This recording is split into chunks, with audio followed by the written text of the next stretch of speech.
কাবার মতো দেখতে এই মসজিদ। অসাধারণ সুন্দর স্থাপত্যের এই মসজিদটি সদ্য নির্মিত। এক গম্বুজের নিচে 4 তলা মসজিদ, বেশ উঁচু মিনারের চলছে নির্মাণ। অনেকটা কাবা শরীফের আদলে এই মসজিদটির নির্মাণ হয়েছে বলে বলছেন এর সঙ্গে যুক্ত স্থপতি। মসজিদের ভেতরে গেলেই এর আরো স্থাপত্য সৌন্দর্য ধরা পড়ে।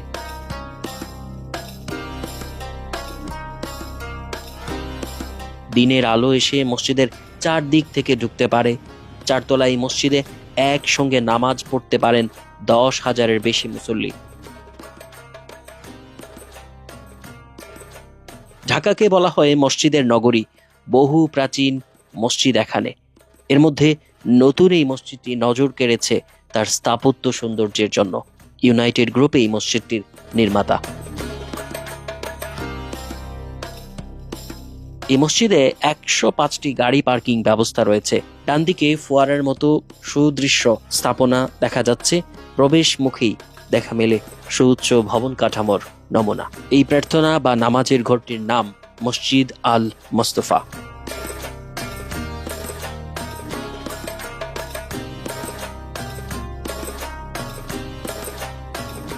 মসজিদের ভেতরের বিস্তারিত দেখাই। মসজিদের ভেতরটা অনেক প্রশস্ত, উপরে অনেক উঁচু এবং দৃষ্টিনন্দন স্থাপত্য কাঠামো। সারাদিন এই মসজিদে কোনো লাইট না জ্বললেও দিনের আলো এসে অনায়াসে ঢুকতে পারে সেই ব্যবস্থা দেখা যাচ্ছে। দেখুন মসজিদের ডান দিকে এবং বাদিকে। ডান দিকটা শুরুতে দেখাই। এই ডান দিকের দেয়ালে কতটা আলো এসে মসজিদে ঢুকেছে, কারণে আলাদা বিদ্যুতের ব্যবস্থা করতে হয় না। দিনের আলোয় ফকফকা হয়ে ওঠে মসজিদের ভেতরটা। এবং মসজিদের ভেতরে মুসল্লিদের বসার জন্য জায়গা রয়েছে। ঢাকায় এমন মসজিদ আমি বিরল, বা এমন মসজিদ আমি এই প্রথম দেখলাম যেখানে বসার ব্যবস্থা করা হয়েছে ভেতরে। বিশেষ করে যারা বসে নামাজ পড়বেন তাদের জন্য এই আসনগুলো। এবং এরকম একটা দুইটা না, অনেকগুলো আসন এখানে দেখা যাচ্ছে। মসজিদের ভেতরে সুন্দর ক্যালিগ্রাফি দৃষ্টি কাড়ে। নামাজের এমন সুন্দর ব্যবস্থা আসলে সব মসজিদে সচরাচর দেখা যায় না। আর প্রাকৃতিক আলোর এত সুন্দর ব্যবস্থা মসজিদের যিনি স্থপতি বা স্থাপত্য কাঠামো ডিজাইনে মুন্সিয়ানার পরিচয় দেওয়া হয়েছে।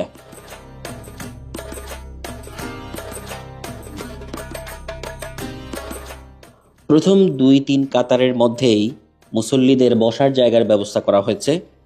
মসজিদের ভেতরে বসার জায়গায় প্রথম এমন সুন্দরভাবে দেখা গেল, যেটা এর আগে আসলে দেখা যায়নি। দেখুন, যারা দাঁড়িয়ে নামাজ পড়তে অক্ষম তাদের জন্য এটা বেশ সুবিধার। তবে শুক্রবারে মসজিদের অন্যান্য অঙ্গনগুলো খুলে দেওয়া হয়, যেমন এ ধরনের ফ্লোরগুলো খুলে দেওয়া হয়, যে কারণে হাজার হাজার মানুষ শুক্রবার এই মসজিদে নামাজে অংশ নিতে পারেন। এবং আরও বহু মানুষের নামাজের বা বসার সংকুলান রয়েছে এখানে। 4টি তলা জুড়ে মানুষ এখানে নামাজ আদায় করতে পারেন। এটা মসজিদের দ্বিতীয় অংশ, অর্থাৎ বাইরের অংশ। মূল অংশে 5 ওয়াক্ত নামাজ এবং শুক্রবার এই অংশটিও খুলে দেয়া হয়। আর এই অংশটা মসজিদের গম্বুজের ঠিক নিচের অংশ। দেখুন, উপরে ঠিক গম্বুজের অংশটা দেখা যাচ্ছে এবং তার নিচেই এই জায়গাটি। এই মসজিদের গ্রাউন্ড ফ্লোরে মহিলাদের নামাজের ব্যবস্থা করা হয়েছে। কয়েক সারিতে শতাধিক মহিলা এখানে নামাজ আদায় করতে পারেন। গত রোজার ঈদের মহিলাদের নামাজের চিত্র এটি, যারা নামাজে অংশ নিতে এই মসজিদে এসেছিলেন।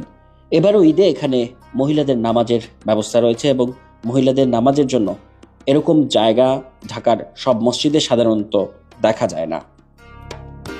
মসজিদটির অবস্থান মাদানী অ্যাভিনিউ সড়কে। এটা 100 ফিট সড়ক নামেও পরিচিত। এখানে ইউনাইটেড ইউনিভার্সিটির প্রবেশ মুখেই এই মসজিদটির অবস্থান।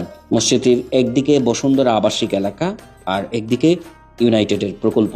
মাঝখানে মাদানী অ্যাভিনিউ 100 ফিট সড়ক। বলা হচ্ছে মসজিদটির স্থাপত্য কাঠামোতে কাবা শরীফের একটা আদল রয়েছে, অর্থাৎ কাবা শরীফের ঠিক আদলে এই মসজিদটির নির্মাণ শেষ করা হয়।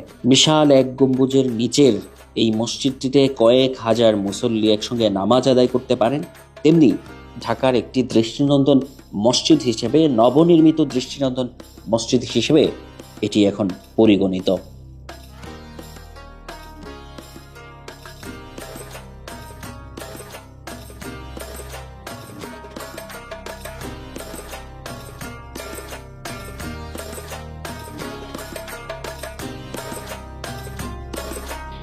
ঢাকায় যে কয়েকটি দৃষ্টিনন্দন মসজিদ দেখা যায়, এই মসজিদটি তার মধ্যে অন্যতম। নবনির্মিত হলেও ভেতরে মসজিদে নামাজের যেরকম সাজসজ্জা এবং স্থাপত্য কাঠামো, সব মিলিয়ে মসজিদটি বেশ দৃষ্টিনন্দন এবং অনিন্দ সুন্দর একটি স্থাপত্য। এই মসজিদে এখন 5 ওয়াক্তি নামাজ অনুষ্ঠিত হয় এবং জুম্মার নামাজেও বহু মানুষ অংশ নেন এবং বড় দুটি ঈদের জামাত অনুষ্ঠিত।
সেখানেই এরকম নান্দনিক স্থাপনার মসজিদগুলো চোখে পড়ে।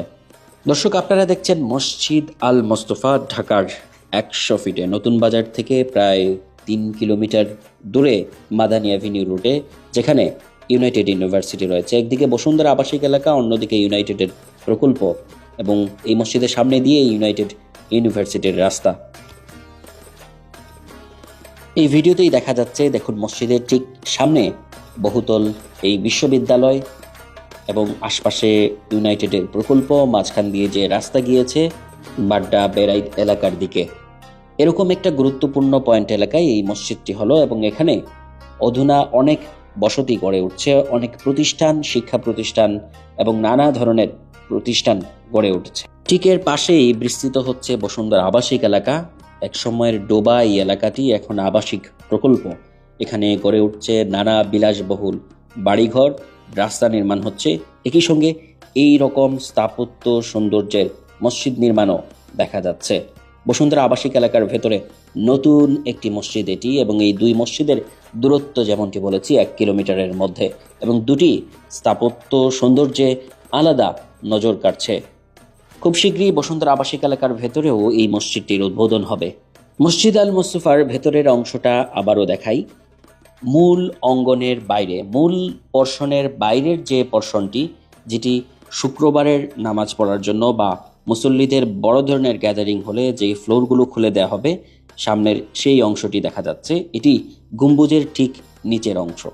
4টা ফ্লোর এখানে দেখা যাচ্ছে, যে 4টা ফ্লোরে হাজার হাজার মুসল্লি এখানে নামাজ আদায় করতে পারবেন, এবং এটি সামনের অংশ মসজিদটির। আমরা এখন দেখছি মসজিদ আল মোস্তফার প্রবেশ পথটি। প্রবেশ পথের যে সামনের যে অংশটি প্রথম দেখায়, এই মসজিদ কাঠামোর যে অংশটি আপনি দেখবেন, অর্থাৎ এই মসজিদটির প্রবেশ পথ। সামনে প্রশস্ত জায়গা রাখা হয়েছে, একই সঙ্গে গাড়ি পার্কিংয়ের জন্য এই মসজিদের আন্ডারগ্রাউন্ড ফ্লোরে জায়গা রাখা হয়েছে। মসজিদটির দিকে এগিয়ে যাচ্ছি। সামনের দিক থেকে দেখা যাচ্ছে কয়েক ধাপ সিঁড়ি বেয়ে মসজিদের মূল অংশের দিকে যেতে হয়। মসজিদের ঠিক সামনেও ক্যালিগ্রাফি চোখে পড়ে এবং স্থাপত্য সৌন্দর্য নজর কাড়ে। যেমনটা বলা হয় যে কাবা শরীফের একটু ছোঁয়া আছে এই মসজিদের নির্মাণ কাঠামোতে।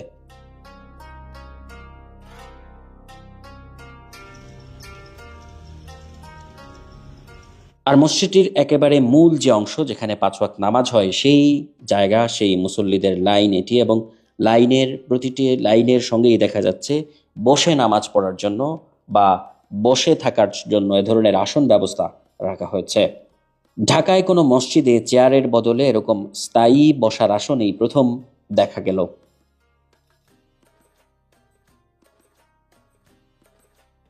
যারা বসে নামাজ পড়তে অক্ষম বা অসুস্থ, তাদের জন্য এ ধরনের ব্যবস্থা আসলেই বেশ সহায়ক ভূমিকা রাখে। এছাড়া আবারও যদি মসজিদের অন্যান্য অংশ দেখাই তাহলে দেখা যাবে মসজিদের এই মূল নামাজ পড়ার অংশ ছাড়াও জুম্মাবারের জন্য, শুক্রবারের জন্য বা বড় ধরনের মুসল্লিদের গ্যাদারিং এর জন্য বাইরে আলাদা স্পেস রয়েছে, যে কারণে মসজিদে বহু লোক নামাজ আদায় করতে পারে। এ ধরনের এক ফ্লোর থেকে আরেক ফ্লোরে যাওয়ার জন্য লিফটের ব্যবস্থা করা হয়েছে। লিফট ছাড়াও এ ধরনের চলন্ত সিঁড়ি আছে। সব মিলিয়ে বহু মানুষ একসঙ্গে নামাজ আদায় করতে পারেন ঢাকায়। এরকম যে কয়েকটি মসজিদ আছে তার মধ্যে নতুন এই মসজিদটিও উল্লেখযোগ্য। দেখুন, 4টি ফ্লোরে হাজার হাজার মুসল্লিদের জন্য সারি। যদিও সচরাচর এই অংশটি মসজিদের ব্যবহৃত হয় না, যে কারণে এই মসজিদের স্থাপত্য নির্মাণের ক্ষেত্রে বলা হয়েছে যে অতিরিক্ত ইলেকট্রিসিটি এই মসজিদে ব্যয় হবে না, অতিরিক্ত বিদ্যুৎ লাগবে না। মূল যে অংশ নামাজ পড়ার সেটিতে সেই জায়গায় বিদ্যুৎ ব্যবহার হবে, বাইরের এই খোলা অংশটিতে বিদ্যুতের ব্যবহার তেমন একটা লাগবে না। মসজিদে প্রবেশ করে প্রথমেই এই খোলা জায়গাটি আপনার চোখে পড়বে এবং এটাই হচ্ছে গম্বুজের ঠিক নিচের অংশ। তবে এই অংশে 5 ওয়াক্ত নামাজের জন্য ব্যবহার করা হয় না, ব্যবহার করা হয় ভেতরের ছোট জায়গাটি, যেটি মূল মসজিদ ঘর।